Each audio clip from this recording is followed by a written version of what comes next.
a normal pregnancy can end up being an emergency.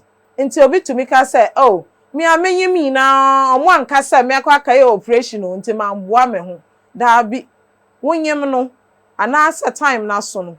Akora na ho betumi akofom. Reduce fetal heart rate. Na ho na betumi akofom.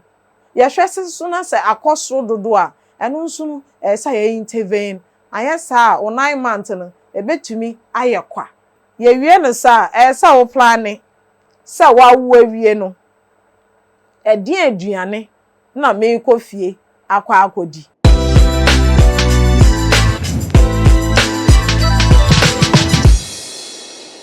Welcome to Health Zone on Top Light TV. I'm Magdalene Obima, midwifery officer with the Ghana Health Service. Today we are going to discuss birth preparedness and complication readiness plan.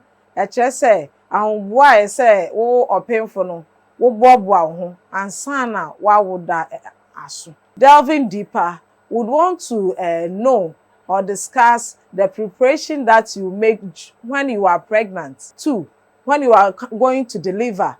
And 3, after delivery. And most importantly, emergency preparedness. Just say, sa wonu mu ye din a din na obeye. Ti ye sha sa ansa na obewo no. You have to decide specifically that this is where I will deliver. Just say, esa we ya wadwin say sa hospitally ena mewo. Ana so say ena mekọ me antenatal ni nyina ewie na masa so akwa wo ho. So that plan has to be made. 2, which kind of birth or delivery that I'm choosing, whether I'm choosing SVD, just say one kasa ubewu and answer ubeye operation. So that decision would also have to be made. If you say, ma we no crown so why never share me? So this decision has to be taken whilst the woman is still pregnant. You shouldn't wait till labor sets in before you say, let me do that, let me do that, let me do that. So that is 1. During labor, you also want to know the transportation that will take you, or the form of transportation that will take you to delivery site. If you don't have a vehicle readily available at home, you have to book a taxi. So don't wait till the labor has set in that you start calling a taxi driver or a Uber driver. The person might not even pick your call that day. But if you book the person that, oh, brother, I will come out, hospital, the person would prepare himself that, oh, this day. So anytime that you call the person will pick. So that is the transportation. We would also have to discuss about the logistics, the items that has been provided to you in the hospital that you attend.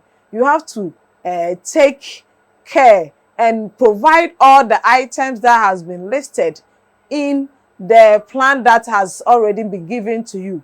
So don't wait till I wanna come wearing and I me pale wa he and I me pad wa he. No, everything should be set and packed well before the D-Day. And there is this emergency preparedness plan that we need to discuss. You should also discuss about that should emergency happen, where will I go? So let's say that if you are going to deliver in the polyclinic, you'd also have to discuss that should an emergency comes in, apart from the polyclinic, where else can I go and who to call during this emergency?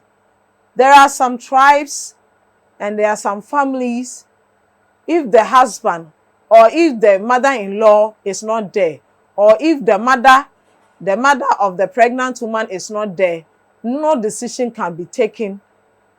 Even if the person is dying, nobody can step in. So we should think about that also. So emergency happen, who to call? Somebody too will also tell you that unless I call my pastor, should an emergency come in, are we supposed to wait for your husband wherever the person is, or wait for your pastor wherever the person is before we proceed?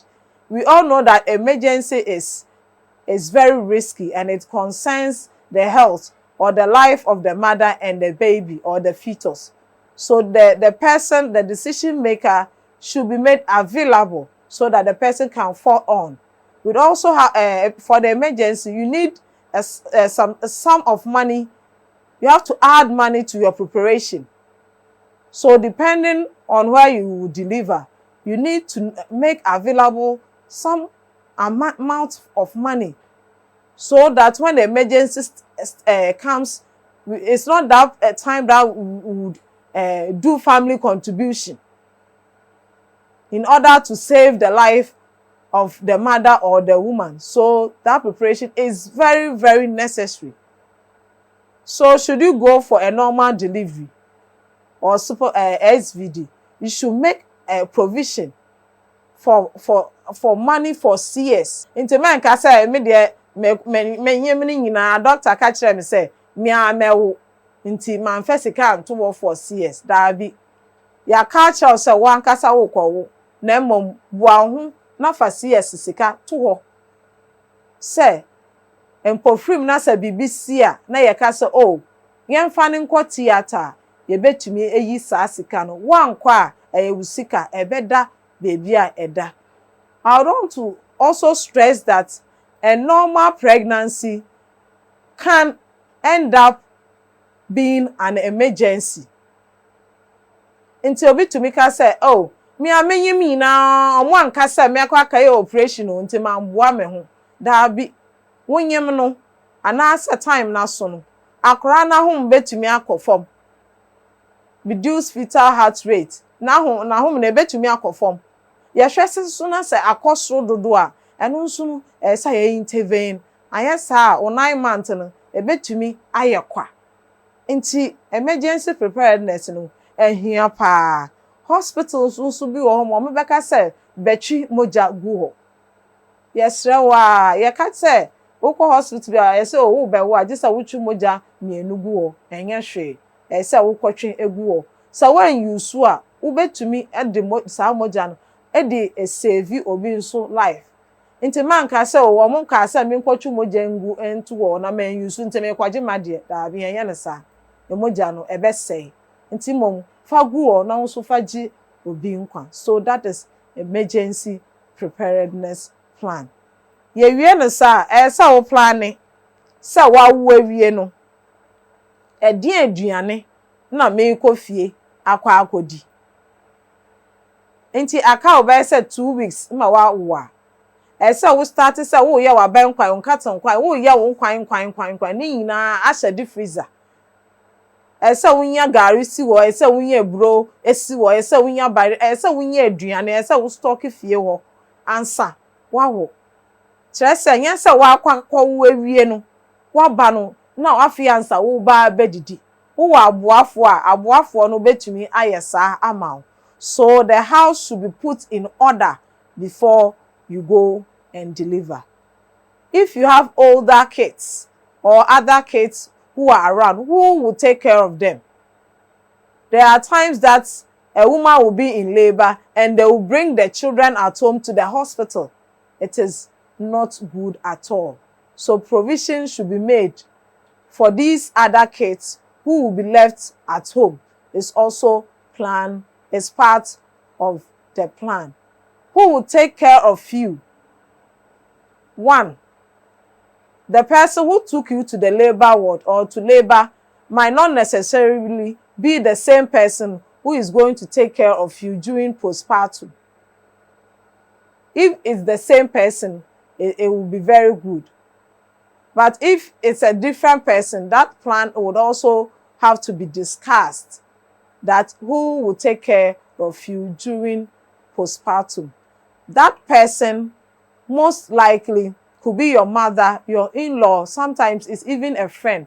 If it's a mother or an in-law, you would need to involve the person in the education that will be given to you for postnatal care or PREPAREDNESS. Because there are lots of times that the woman would want to use hot water on the baby's head or douche the baby. Maybe the pregnant woman was also told not to douche the baby. Then it becomes a conflict between the person. So the person who will take care of you during the postnatal or PREPAREDNESS should be involved in the health education that the woman will receive. And also, all these kind of plan should be complemented, or we should not forget the kind of food the woman will eat during labor, after labor, and PREPAREDNESS. I've already said we should make provision for food. And also, it also needs to be discussed the kind of food the baby will eat. Whether the woman is going to practice exclusive breastfeeding or not, it has to be discussed and planned during pregnancy so that psychologically the woman will be prepared to be able to breastfeed. And also, immediately the woman take the decision to do exclusive breastfeeding, lactogenesis will be initiated. You can lactogenesis, I just say, and no phone ankasa be start ahyehyɛ ebe hyehyɛ say oh ye ba be wo akwala me ba be den aba be feed no nti sa na eye. So the plan has to be categorized into 3: during pregnancy, during labor, and postpartum, and the most importantly, emergency preparedness plan. Medase.